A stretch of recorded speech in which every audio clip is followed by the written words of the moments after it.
Class 10 life science chapter 6 জীবন প্রক্রিয়া। তোমরা সবাই মন দিয়ে শোনো আর লেখো, আর সবাই লাইক আর সাবস্ক্রাইব দিয়ে দাও।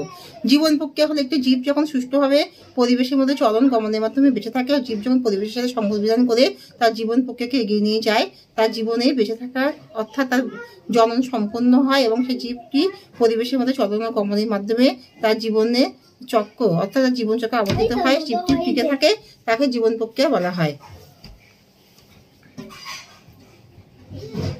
জীব পরিবেশের থেকে কি কি গ্রহণ করে তাই বেঁচে থাকার জন্য খাদ্য, রসদ অর্থাৎ সে সারের সংসারে সরার জন্য তারা বাবু দাঁড়াও, সূর্যের আলো দরকার, অক্সিজেন দরকার, বাবু দাঁড়া দুষ্টুমি করো না, সূর্যের আলো দরকার পরিবেশের থেকে মানে জীবটি বেঁচে থাকার জন্যে কি কি সংগ্রহ করে, উদ্ভিদটি পরিবেশের থেকে কি কি সংগ্রহ করে, খাদ্য, অক্সিজেন।